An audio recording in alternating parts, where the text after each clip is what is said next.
Okay, should be live on YouTube now, team.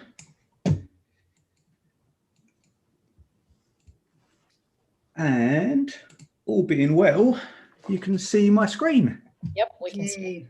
Excellent. Okay, welcome everybody at London Excel Meetup with Anne Walsh. Excel formulas today, meeting the precious IFSS family, but I'll let Anne kind of do all those introductions and stuff like I normally do. I just want to do my usual kind of intro talk just to welcome everybody and let you know about upcoming events and all that business. So moving on to it, first thing to mention is that the coupon on my book, which is the one in the top right, for 20% off, it runs out at the end of this month. There were 50 coupons. I don't know if there's any left, but that's going on. But also with having Anne here, might be worth mentioning that Anne has a book as well. I don't know if she was going to mention it, but I thought I would. That's fine. Which is the one in green. I don't know where else you may be able to purchase that, but obviously Amazon's all good. And maybe you could get them both from there. Or try and drive the algorithm so they recommend each other. That sounds a good plan. The other thing I wanted to mention before we get to next meetups. Oh, hang on, where's my other slide? I'm missing a slide here somewhere. I should bring it in. Let me just backtrack that for a moment because I wanted to mention this slide, which for some reason didn't work. You shouldn't have, Alan. Yeah, won an award for the Global Excel Summit. She got a silver award, so I think we should all congratulate. Yeah, see Krista there. Taya, our host here for these London meetups, you know, an organizer of the Global Excel Summit and the Financial Modelling Summit, which is, when did you say it was, Taya? July, was it? That's in between the 23rd and the 25th of June. June, oh, that's enough. It's not just well done, Taya. It's the whole team. It's not just me. He's not just you, know, but you're the one who's here. You're our family member. Thank you, guys. And if you guys ever come to London when we're back in person, you may meet some of the other members of Taya's team. Fingers crossed, right through all this book malarkey. Upcoming events. And some of these folk are here now. I know George is here. I know Christian's here. I don't know if Minnie's here or not. Too many people to keep an eye on. Just scrolling through the list. I think he's here. I don't know. But next up, we have George, who's also got a book out. It's a bit crazy. Which is on the 23rd of June. So another month, once a month at the moment. Feels like forever since we did our bi-weekly stuff. But yeah, more than a month actually, 23rd. But George is next, advancing into analytics. Yeah, it should be interesting. Definitely something new for this meetup. You know, some of the content he's going to cover is definitely something new from our previous events. Also, you can find out more about that in the on meetup.com on our page. And there'll be a follow-up email to all of this and details on that. So if you haven't enrolled already, like RSVP'd already, you'll be receiving links to do that. I haven't announced the next one on there. I'm going to announce that kind of publicly next week, like to the group. So it might be the first time you're hearing about this one, guys. I just literally created that earlier today. But 20th of July, yeah, we've got Christian, who many of you know because he's a kind of regular here and he runs the Romania Excel Power BI group. And we've also got Manny, who some of you may know because he comes a lot. So Manny's going to do sequence function, yeah, about 30 minutes maybe, some keyboard shortcuts as well. And then Christian is going to come and talk about his joins. Many of you know he loves a Power Query join. He's often bringing it up as the answer to anything that involves any kind of lookup or comparison. Yeah, nothing more to say there. Do I have more slides? I do have more slides. Usual chit chat. Those regulars of you know all this malarkey. But we are live on YouTube at the moment. Just bear that in mind, I guess. We're being streamed there live. But it also creates a replay. So common question, if this is going to be a replay, it is. It's live now, it is recorded. A link to that will be in the follow-up email, but we can also share that in the chat now if people are interested. There's also a link to that in the meetup page right now. You can go grab that now if you're interested. And you can always watch this back if you miss anything that Anne says, or maybe you just want to watch it again and again and again. What would you be doing for watching Excel videos at the weekend anyway? Is that not what you do, Anne?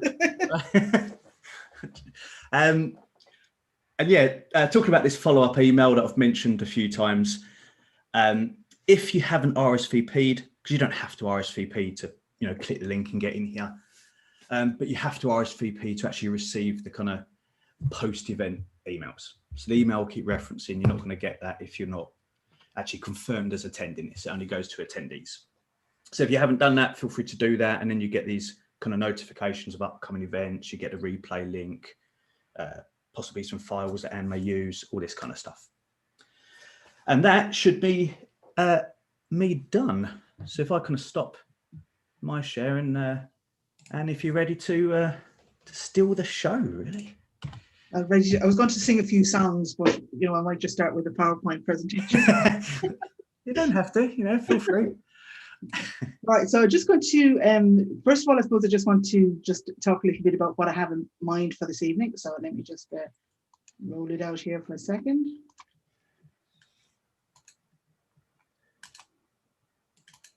Right. So, ladies and gentlemen, you should be seeing my little, in a second, we're going to be talking about the IFS function tonight. All right. Now, I'm just focusing kind of specifically on the ifs, like the average ifs, the SUMIFS and the COUNTIFS, that whole kind of sibling group of families. And I always like to call them my precious, okay, because I always say when you're in, you're in. Basically, once you know how to do one, you know how to do them all. And that is the beauty of it.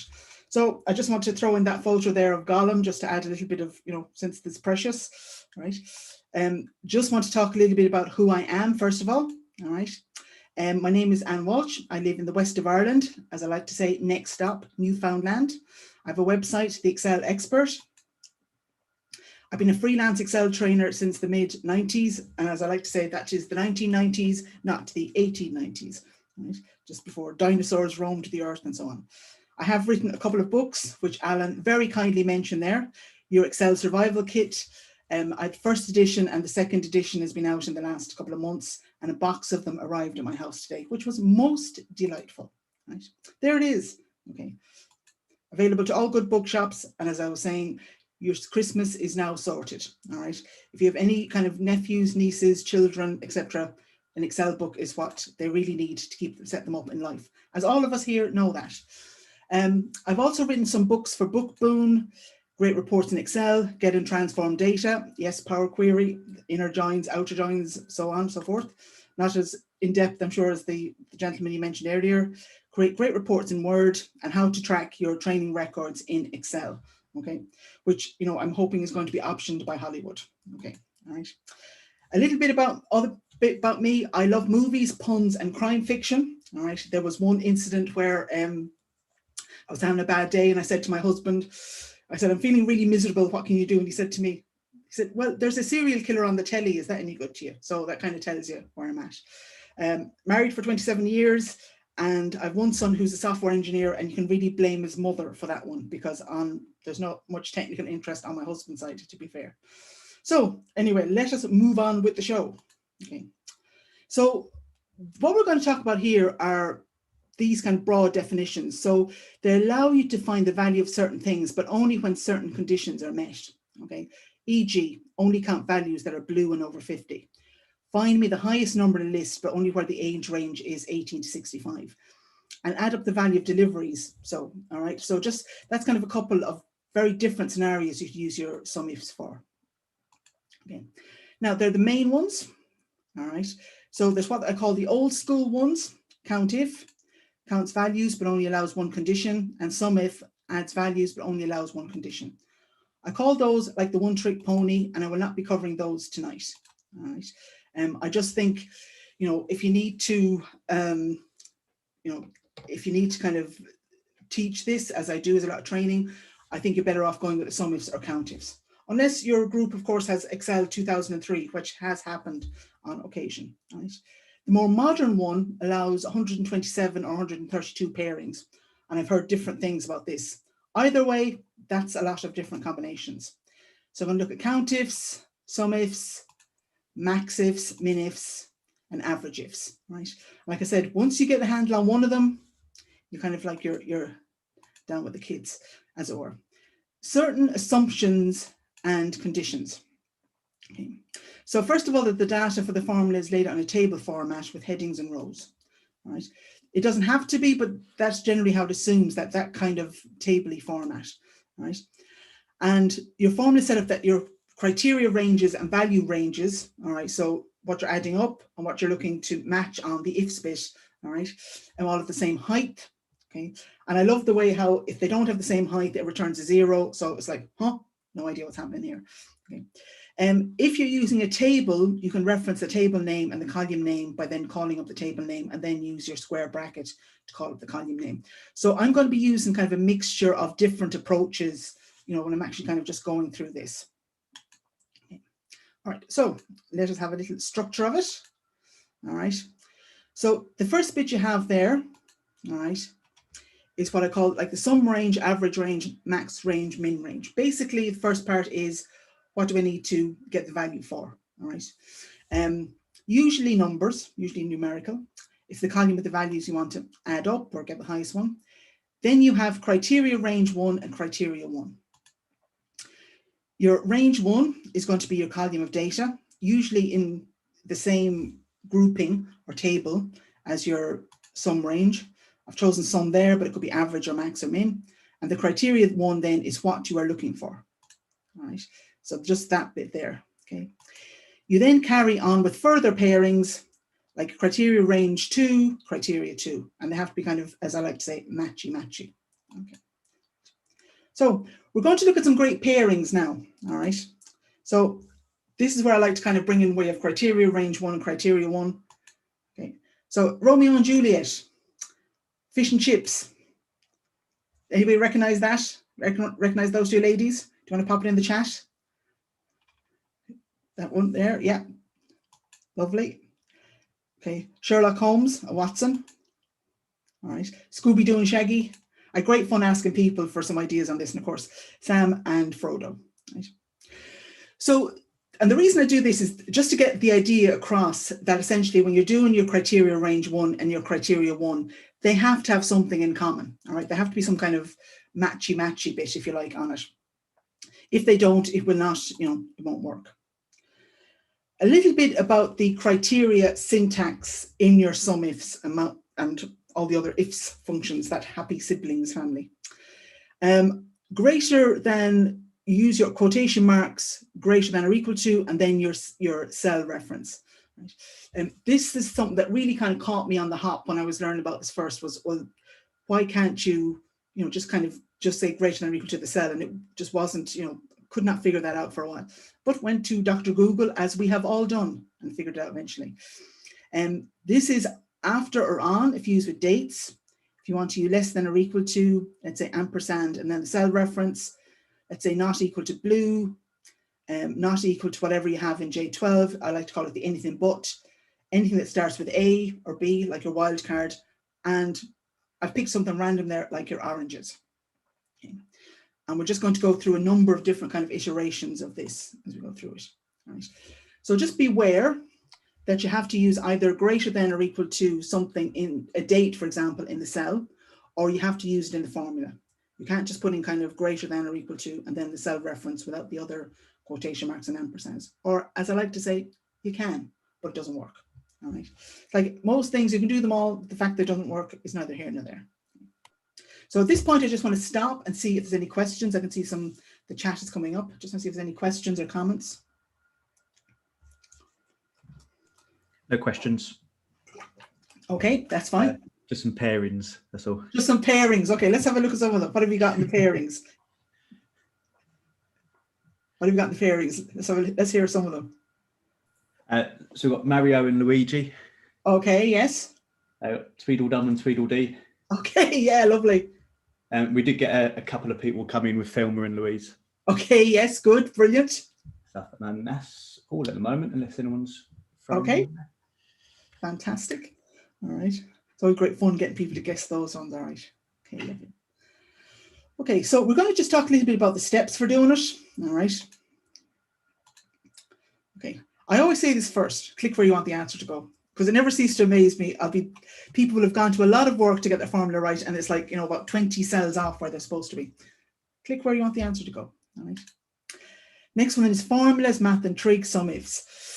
I'm going to do this in a mixture of ways. Sometimes I'm going to do it from the ribbon. Sometimes I'm going to type it into the cell. So, I tend to kind of mix it up a bit as we go through it. You will all probably have your own way of doing it. So do the way that suits you. Highlight the sum range, i.e. the data you want to add up. Click in criteria range 1 and highlight the column with the data you want to match on. And then criteria 1, enter the criteria you want to use, right? Which should be something that you could find in criteria range 1, because we're back to our Thelma, Louise, Romeo and Juliet, etc. And rinse and repeat for the other pairings. And if you have 127 of them, I think it's fair to say that should cover you for most options. Okay. Again, value ranges and criteria range must be the same height. Select entire column for them all. And again, what you reference criteria 1 should match with the data in criteria range 1. Right. Now, what I want to do at this point is we're now going to go into kind of a bit of a demo. So I just want to see, has anybody got any questions at this point or any comments?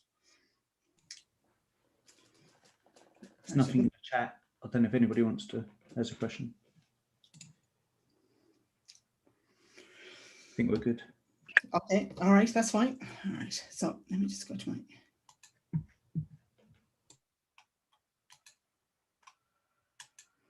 All right. Okay, so ladies and gentlemen, you should be seeing my blue screen, my Excel screen now. I always double check this because I live in a state of paranoia that I'm wandering down a little will of my own. All right, I'll see it. Right. Okay, lovely. So we're going to start with the COUNTIFS function. Okay, and in this case, I'm just going to have the payment type, and basically I want to see how many e-wallets, which I've got here from my drop down, is here. So I always start with COUNTIFS, all right, which doesn't have any of the things that I've just mentioned. Okay. So let's say I'm going to go to more function, statistical, and like I said, I have different ways of doing it every time. And there's COUNTIFS. Okay, so here we have it. Our criteria range 1 is going to be, in this case, the payment option. So select the entire column, and then my criteria 1 is going to be what I've got in here. Okay, and then I click OK. And that's essentially it. And of course, then if you come across here, you can then, change it and so on. Got how many you have of these different payment types. We're going to do it a little bit more now with the second option, okay, which is we're going to say kind of not equal to. All right, and we're going to do a little variety of a couple of things here. So again, what I'm going to start with here is, again, and this is just a matter of preference. This is just where I like to go, COUNTIFS. Right. So I'm going to go up to my payment. So again, just select this one here, select the entire column. And we'll come back to table in a moment. All right. And the criteria then I'm going to have is where I start bringing in my little criteria syntax, open quotation marks, not equal to, close my quotation marks, and ampersand. And I have to say, every time I see that kind of back-to-back not equal to, I think of those gentlemen having a duel in Bridgerton and one of those other, 18th century kind of dramas. So I say criteria and then click on cache. And the thing I want to notice here is that it's now telling me that there's that many, over 1 million. All right. And if I go down to the bottom of my data set, all right, I've got about 1,000 rows in this. Okay. So what has happened here essentially is that doing the columns doesn't suit this particular kind of setup. So this is where we're going to bring the table into it. Because what I wanted to do in this case, I just want to get the data from the table, not from the entire column. First thing I'm going to do is just check the table name. So there's my table design, and I've already named it supermarket. Okay. So this is where we're going to do it here. Now I just start with my equals COUNTIFS here. Double click. All right. And what I'm going to do is if I start typing, let's say supermarket, I can see that if I go down here at the bottom, there's my range name with the little square icons beside it. So I double click on that. Okay. I then use my square bracket, all right, which brings up the list of headings that I have in this table. and I scroll down to get payment. Whoops. If I clicked on the right thing, that would be even more useful. And I close my square brackets. Okay. So I've got my criteria range here, and then I go comma, and then I use the same thing again. So open quotation marks, not equal to, close quotation marks, ampersand, and then cash, and close my brackets, press enter. Now that looks a lot more like it. Right. So that's just kind of another way, you know, you can kind of do your table references in it, or you can do it from scratch, or you can do it via the wizards. Right. Okay, any questions at this point? Far so good. The man said gone out the window. All right, Alan?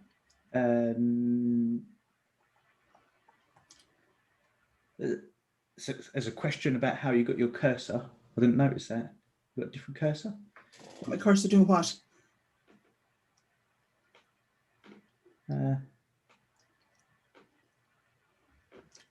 Right. If you want to come back to it later, Alan, Yeah, I'll just but no, that was no question. So far so good.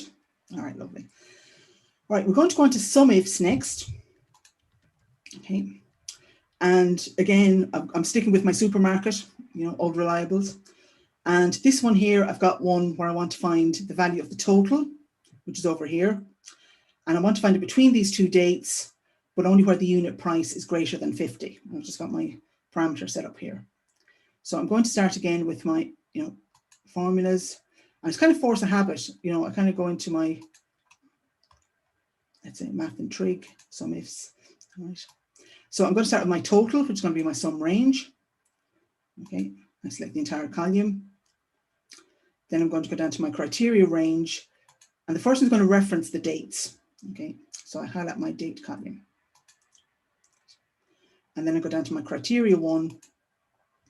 And I just go open quotation marks, greater than or equal to, whoops, and then ampersand.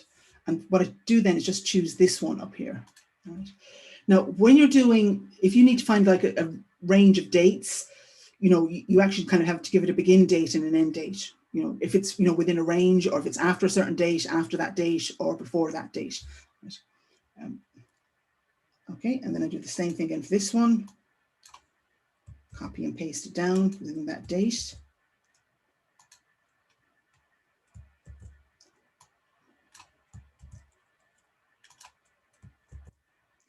Okay, all right. My Control and V is not playing ball. Let me try it again one more time. There we go, lovely. All right. So it's going to be before this date. So it's going to be greater than, less than, or equal to, ampersand again. And then I just choose my end date. Now at this point, then you can see as I add criteria, as I add one of my pairings, right, you can see then kind of like the next one kind of opens up. Right. I kind of think of it a little bit like in Word, where you have styles and you hit on heading 3, and then all of a sudden heading 4 appears. Right. So this one here then, and then I've got my dates done, and then my criteria range one is going to be the unit price, which is over here. Get it down another little bit here. And for that one, then I want to see, is it going to be, again, greater than or equal to, ampersand, and then this one here. Okay. And then I click OK. Right. So that kind of gives me the result based on that. And then obviously I can go in here and change it, let's say, to 75 and change accordingly, or I can change it to, you know, the first of the second. And of course, I'm using DDMM. Okay, I'll just change that to that. So, and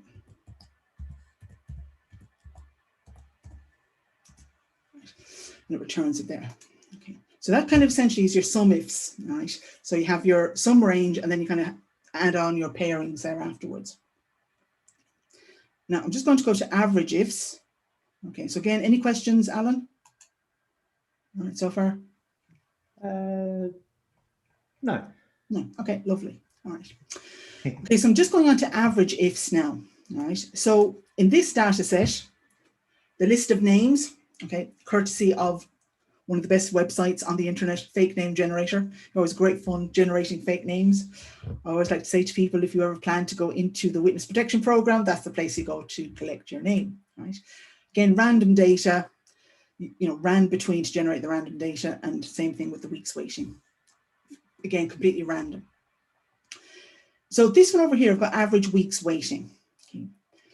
And what I've got here is I've got, let's say, basically we're in the age bracket 0 to 5, and then 5 to 17, and then 17 to 64 and 65. Okay. And I want to find out what's the average number of weeks they've been waiting based on their age. Okay. So again, I start here and I just go up to my statistical and AVERAGEIFS. Right. So what I need to collect first of all are the weeks weighting. So I just highlight it here. And then I go down to my criteria range 1. Right. And what I'm going to do for this one is I'm going to choose the age. And then I'm going to go, let's say, greater, again, never forget my quotation marks, greater than or equal to. And then 0. And then I'm going to do my criteria range 2. It's going to be like the other end of it. So I choose my age again. Okay. And this time what I'm going to say is just less than 5. All right. Because basically if as long as it's less than 5 and 5. Now, what I'm going to do at this point is that I want to be able to copy it across. So back to, again, one of the best inventions ever. I'm just going to lock some of the columns here. Trusty F4, trusty F4, lock my rows until it says P5, lock this one. And again, just down to this one, P4, down to this one, and then click OK. And then when I come across to this one, just copy it across, right? Because I've got it all locked here. Now this one here is over 65. So yeah, you see this one, because it's not locked up to this one, doesn't, because I just want the people who are over 65 for this one. So what I could do is essentially let's say, tweak the formula, or just, let's say, maybe go through it.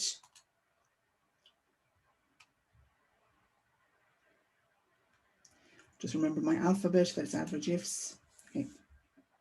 So again, so the average weeks weighting, and my criteria range is going to be my age. And for this one here, I'm just going to say basically greater than or equal to 65. Okay, so 65. And click OK. All right, so just slightly different there as well. So that gives you the AVERAGEIFS. Now you can see at this point that, once you get a handle on the structure of it, or the syntax of it, it's very, very, that's one of the beauties of it, that, once you get your head around one of them, you've got a lot of choices and possibilities. Now, I'm just going to look now, let's say, at the MINIFS, right? And this time, again, it's going to be quite similar to this one, but we're just going to look at what's the shortest waiting time. Okay, so I'll just go up here to my more functions, statistical, choose my MINIFS. Okay. And there it is now for a second. There we go, lovely. All right. So it's going to be the same thing again. It's going to be the number of weeks waiting. This one here. And then for my criteria range 1 again, then it's going to be the age. And it's going to be, let's say, my criteria 1 again is going to be, let's say, again, this one, 0. And then I can just use my same thing again. And then for this one, then let's say I just want to say less than. So it's going to be quotation marks, less than 5. Right. And I've got this one. Now, again, I need to go back and lock my columns, my rows, F4, F4, lock my rows on this one,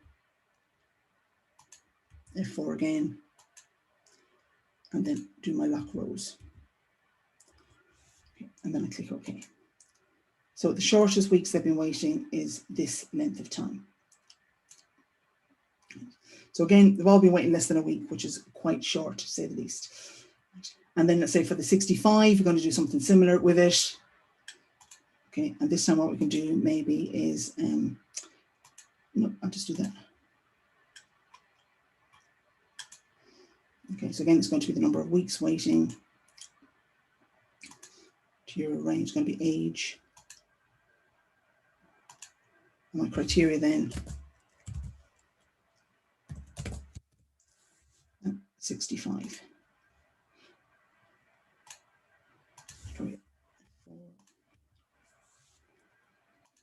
Yeah, probably just for the last one, you probably don't need to lock it, but let me click OK. All right. So this kind of like the, so yeah, that's been quite short for this one. Sorry, AVERAGEIFS. I should have changed the course to MINIFS. I was in the flow there. There we go. That's a number of weeks then. Okay. Now we're just going to go, let's say then maybe to, let's say the MAXIFS. Okay, and again, this is going to be again, you know, quite similar again, just this one.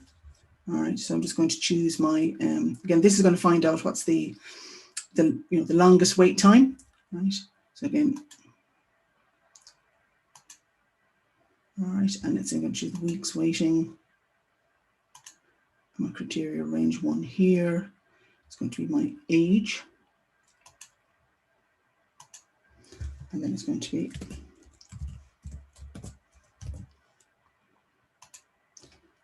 and then criteria range 2. Again, it's going to be my age again.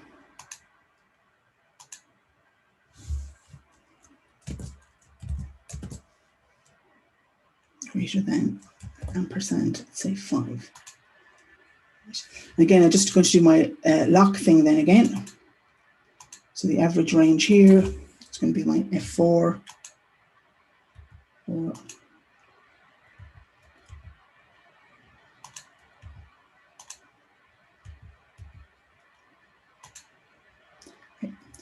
and then I click OK. And again, that's the longest time they've been waiting. So that's, I can drag it across, and then I can just maybe tweak it for this one, the 65.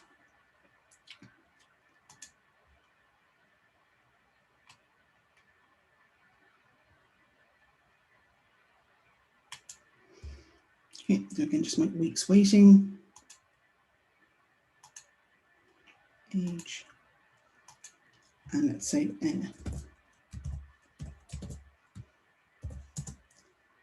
65. Again, I don't need to lock any of these here.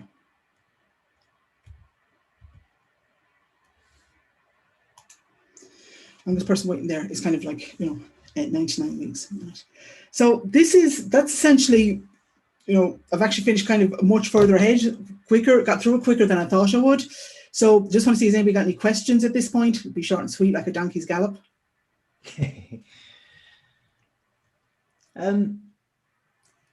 There's nothing really in the chat. I don't know if anybody has a question. There is some chat there, but there's not necessarily a question as such. Okay, lovely. Feel free to ask a question if anybody has one on anything we've done so far.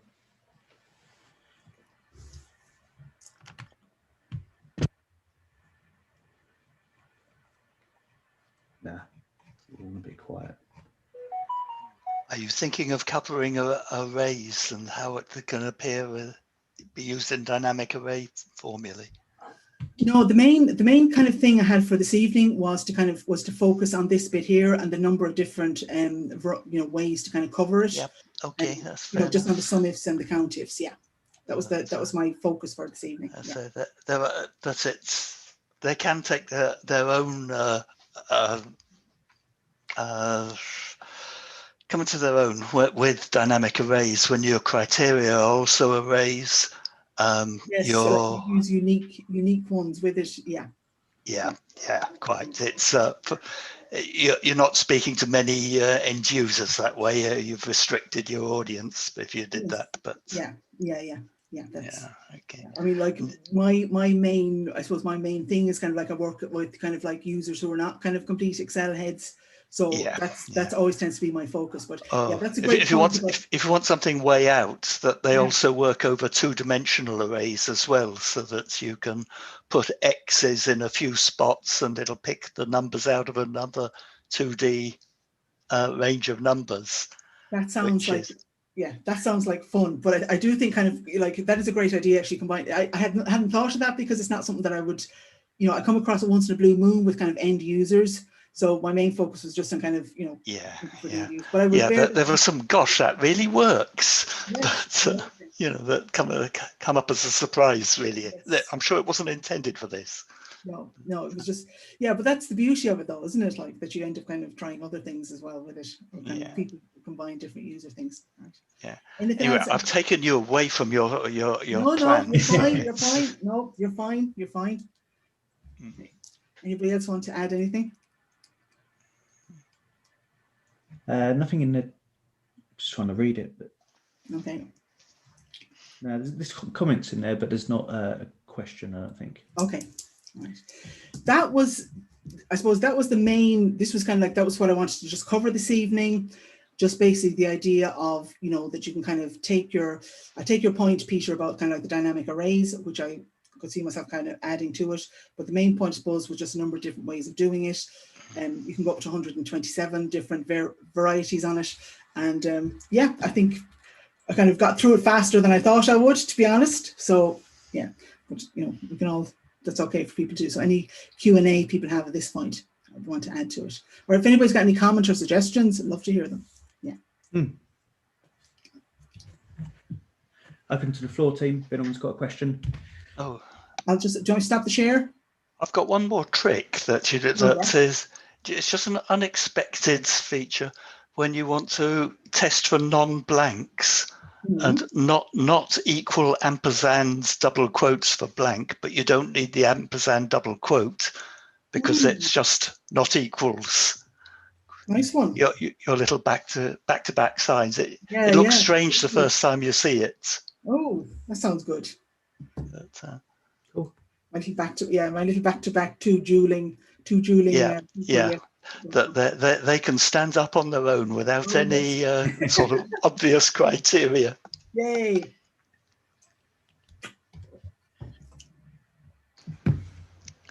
The other pattern I get quite often is when you have the criteria, but you're working in sort of alongside your table, so that you have the entire column is the criteria range, but the entire column is also the criteria value. So that you know, you want to look at all dogs in dogs and miss all the cats, sort of thing. It's so, that is, so would you, you know, when you're doing it, like, would you kind of, so how would that, like, how would you reference that in the formula, Peter, of that bit? I always would, for the data, I would always use the tables and never the direct. Well, I haven't used a direct reference since 2014.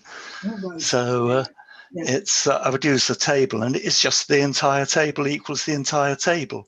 And if you want to break it down, it's the entire table equals the entire table column. But to do it one by one, or you can do it wholesale. But so it just filters sort of that each return filters by only looking at its friends in other rows. Our friends abroad kind of thing. Yes. Yeah. It sounds like it's a bit like kind of a sum product, or what's that other thing? Table of truth thing. Is it kind of like the true false? Is it kind of that? A bit like that? Yeah, it's just when you've got sort of a different client and you want to do some ifs or something for that client, and that you can just knock out everything that doesn't belong to the client, that belongs to other clients. Okay, nice one. That's, like a data cleansing tool kind of thing. And I was going to ask you sort of earlier on, I was thinking about asking you why you weren't using table columns rather than entire columns for reference. And then I saw you copy. Oh yeah, sorry. Yeah. So is that your rationale? It's just too fiddly to try and fix a table reference when you copy it. Well, it's kind of, I think it's kind of horses for courses. Do you know what I mean? I think sometimes it's easier for people, like often for end users, it's easier for them to get their head around the kind of like the column thing. But like the example I gave there about the, you know, the cash and not equal to, that's where the table reference would really come into its own. Yeah, really come into its own. So I think it's about being, you know, horses for courses, really. Yeah, horses for courses. I'm inclined to try and use table columns Yes. generally, Yeah. but Yeah. I must admit that if you're trying to then copy a formula across, it's a pain in the neck trying to fix the things. It is, yeah, unless you do the, the Control and D thing, you know what I mean? Like where you kind of Yeah, use you can do that. Control and D, yeah, you can do that, but it's not, you have to know that, don't you really, like, Yep. before you can, before you kind of copy it across. Yes, Yeah. copy and Another- paste another works, trick but that's autofill used- doesn't. Another trick that's useful for that is belt and braces. If besides the structured reference, you also have a defined name that is equal to the structured reference, then although the structured reference is relative, the defined name is absolute. Yes, yes. Yeah, you could, yeah, I suppose. Then you wind up with a lot of range names. Yes, Oh, you do, yes. yeah. Yes. you do, Yes. you do, yeah. Like they're very handy for tables, like when it makes them for for drop down lists and that kind of stuff. That makes them really, really useful to kind of to name the range that way, and kind of to make it dynamic that way. Yeah. All right then, ladies and gentlemen, any other questions, comments? It's always great to hear from other people who are doing this in the Excel field, because always, if you're kind of doing it the same way all the time, you always great to hear from other people and how they do it. Yeah, a nice presentation. I'll listen out for you again when you present. All right, okay. Watch out for my pictures of hobbits and all the rest of it. I'll just stop the share then. Lovely. Cool. So I was just in the middle of answering something else where, oh, Christian, you write so much. That is a humdinger of a question. I'll just make a point, Alan. Yeah.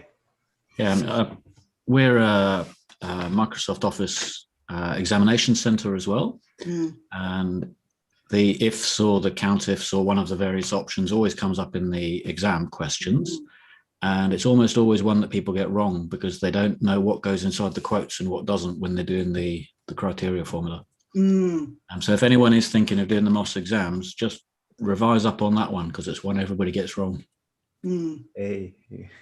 It's very that thing is very idiosyncratic, isn't it? Like the quotation marks and the ampersand. It is. I refer to it as Microsoft logic rather than human logic. Right. Yeah. And yeah, the real thing is that anything which is or could be viewed as text goes inside the quotes. Anything that's a cell reference goes outside with a concatenate. So it's like you kind of hook the cell reference onto it. Yeah. Yeah, it's kind of like sort of hooked together like with a hinge. Otherwise, it treats the cell reference as text. Does anybody know why Microsoft did it that way, as opposed to? Because they're weird. Okay. Because No, it is. I think it is because otherwise it treats it as text. It doesn't consider it to be a reference. Yeah, I suppose, Christian, that like the thing about that one would be is that, like I take your question and I think that's, it's a really interesting question, but I'd often kind of like for people who are not kind of Excel heads, that would be, they're probably not using those functions too much. At least I think a lot of the later functions are so brilliant, do you know what I mean? And they're so strong and they're so powerful. But for an awful lot of the end users that I deal with, they're still on, some of them are Office 2010, Office 2013, you know what I mean? There hasn't been, so then they wouldn't be kind of compatible with them. But that is worth, I certainly will take it away and think about it. Your questions, great question. And I like your comment there, Oakley, about the stacks as an anything ifs. No matter what it is, throw a calculate onto it. Yeah. SUMIFS and COUNTIFS are two of the best functions in Excel. Yeah. To this day. And a lot of people on in know how much I like COUNTIFS. Recently. But like mega versatile, and they're just. They are, yeah. And I think the thing is too is that people don't always know about them. You know what I mean? And they're just, once you know how to do one, like the syntax is exactly the same. And that's one of the reasons why I'm a big fan of them, if possible. Yeah. I combined COUNTIFS with the filter function at a presentation recently to compare lists, like to show like doing joins, but with formulas. Yeah. I find that the pain with them, though, comes that the range references must be ranges. You can't have year of dates because that turns it into an array and it's not acceptable. Yeah. So that's still a little bit of a hang up there. Yeah, I suppose that's where you kind of have to tweak it a little bit and so on.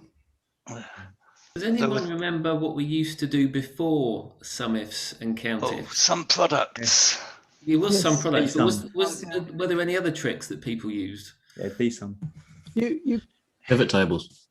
Yeah.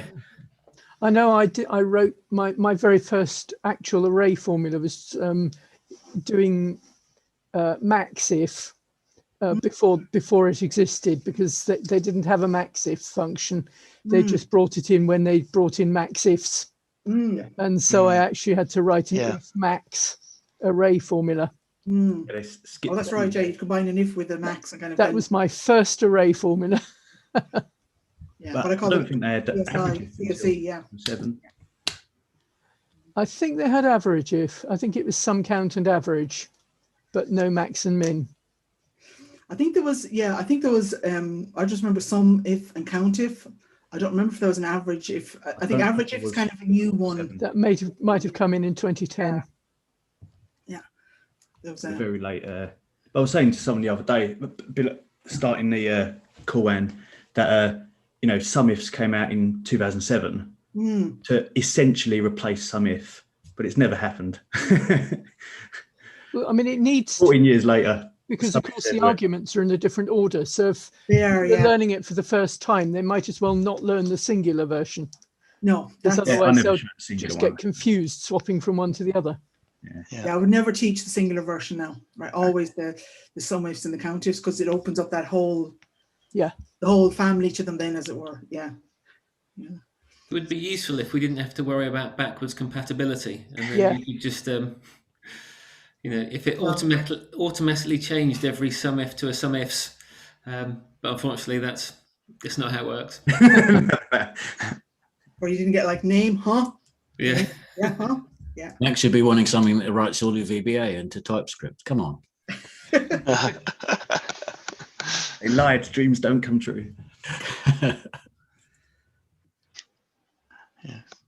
Would you write that in TypeScript to parse your VBA? Oh, you have to ask Mark. I haven't done any TypeScripts. I've started. I know you have. You've left us. Yes, I've just sort of seen today that you can do it from a Microsoft Garage project, so that you can use ScriptLab on the desktop, which you can start learning on your desktop rather than having to go onto this flaky online stuff. Don't let them hear you say that. They're gambling their future on it, I suppose, but they love it. Well, they're fighting Google with it, if nothing else. Yeah, well, I think that's what the driver is, isn't it? Because the first thing I want are form controls. Oh, no form controls. The next thing I want are the event handlers. Oh, no events. No events. Well, how do you interact with this damn thing as an end user when you've got no controls? Maybe you can set up specialized ribbons, but that's getting a bit beyond me. It was only about a month ago that they let you rename tables. It's true. So it's give it 5 years. Right. Oh, of course, the other problem is you can't even define use defined names. So you can use them, but you can't set them up, can you? So you can if you write a script for it, but you can't. Yes, quite. Interface, which is crazy, right? Because it means that all the functionality exists. There's just no user interface for it. That's it. Yeah. And so I haven't used a direct cell reference since, I don't know, 2014, when I decided it was an abomination that should never have entered spreadsheets. But I don't get a lot of support from that for you, actually. I can't make out why. Yes, you're probably in a minority there, I'd say somehow. Yeah. The other one I'm in a minority, as Mike Gerben commented, he said that in the 35 years that he's been involved with spreadsheeting, he hasn't seen anyone else commit every formula with CSE that use nothing but array formulas throughout the whole thing. Of course, I'm in paradise now with dynamic arrays, and I don't have to control my 3 digits simultaneously. Yes, they call the CSI version, yeah. CSE version, yeah. Yeah.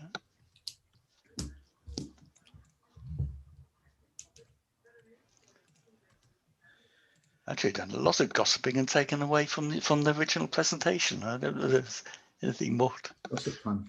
No, it was just that was like I said, my kind of, so my focus is kind of always kind of on the because I'm a trainer, my focus is always on the end users and kind of not so much Excel, like pure Excel heads. Do you know what I mean?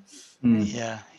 My focus, and how can I make it easy for, you know, non-Excel heads to really get their. And then you run into an audience like this. I don't know. No, it's brilliant. I love it. Yeah, it's great. It's great to kind of, you know, love it. Yeah, it's brilliant. Well, end users do get forgotten about a lot when you're talking to a bunch of Excel heads. So, well, I haven't used that in many years. Yeah, but you're not the normal person. No. You've got to think about the people who, I don't know, you know, they're just doing a normal job and Excel helps them. Yeah, there's a lot of people who kind of still find VLOOKUP a bit of a head wreck. Do you know what I mean? For sure. Kind of, you know, so it's yeah, that would be my. It's a monstrosity. That's why the problem is. Yeah. I keep saying though that, you know, I'm waiting for the day on the chase where somebody asks what's the V and VLOOKUP stand for. You know what I mean? I'm waiting for that question on the chase to come up. Something like the H, yeah.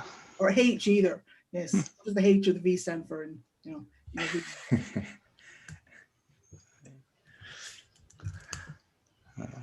I don't know.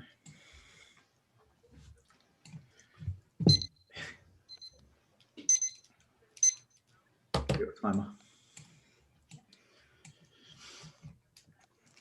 Yes, the other thing I do to cause dismay is that eventually the normal spreadsheet practice will be as much legacy as the macro 4 language, which still exists, it's still supported, but you know, just looking at now the lets and the lambda functions, the whole approach is just so different that when you're suddenly dragged back to reality and saying the client's using 210, it's oh no, what am I going to do? Yeah, there's quite a bit of that out there. Do you know what I mean? Yeah, there's a lot of that out there. I have a lot of organizations that still use in 2007. Do you know what I mean? So it's yeah. Yes, indeed. Good, keeps us thinking, doesn't it? Keeps us thinking. That's right. Yeah. Sometimes I wonder how much like spreadsheet skill that we've lost by new functions coming out and things like that. Because, you know, in the past, people would have used a lot more array formulas, and you know, the challenge around that would have been a lot higher. Now, as soon as we get these functions that effectively spoon feed us, which is good, but then how many techniques are we losing that we could use to get ourselves out of a tricky situation? I don't know, but it's I like to think that, you know, back in the late 80s or whenever Excel was first around, what techniques did people use to get around some of these problems? Because they would have had the same issues. Yeah. I mean, a lot of the text functions are now being replaced by just flash fill. Yeah. Or like you'd load it into Power Query. Yeah. Although it's still, I think Power Query is a good solution, mind you, but you know, people are trying all sorts of dodgy things with flash fill now, without having the faintest idea what they're doing. Yeah, but that's half the fun, though, isn't it? Like, you know, let's try it and see. But it's where, like, the going back to the ifs, the SUMIFS, to create the formula equivalent of a pivot table, which is very neat. And the thing I never liked about pivot tables is you leave it with the client, and you've got the sort of Argentinian sales down as a major heading on the sheet, and you find that they're looking at the volume of sales in Germany because they've changed all the pivots. All your comments are totally irrelevant. Yeah. So one thing that intrigues me though is that, you know, the product, like I always think median is probably used a lot more than product. I mean, what is product used for? Do you know what I mean? Like, I'm kind of always intrigued as to, has anybody got any examples of what you'd use product for? Because, like, I think if there was going to be anything, like, median should be there rather than product. Because median is the one that seems to be masked about more often than product. Yeah. Answers on a postcard. People who found use for the product feature in pivot tables. Little list of 11 that they give you. Yes. Yeah. Favoritism to the first 5 that get the ifs. Yes. Yeah. Yeah. The family. Yes, in the if sibling family. That's it. Yeah. Yeah. Find them everywhere. They're down the bottom in the pivots. That's right. Yeah. Distinct count. All those ones are like they're really handy actually. Those ones in pivot tables. Yeah. Yeah. Distinct counts knocking on the door, isn't it? Yeah. Yeah. Super. Yeah. It is the VRP treatment of being added.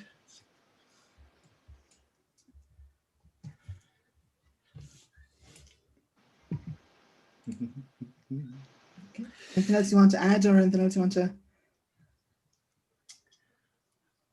Questions, team? Questions? Some really interesting comments there. Kind Conversation is always interesting on this one. Yeah. Yeah. That's what Meetup's all about. We have a presentation but we get to share ideas and chat. Okay. Yep. Paula's probably having her dinner by now, isn't she? They should have been finished by now, hopefully. She didn't say what she was cooking, did she? You think it might be a big creation taking hours?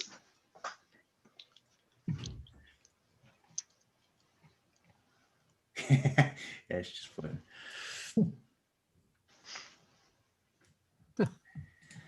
Lovely. Oh, thank you, Anne. You're welcome. Let me shut down the YouTube team. Okay.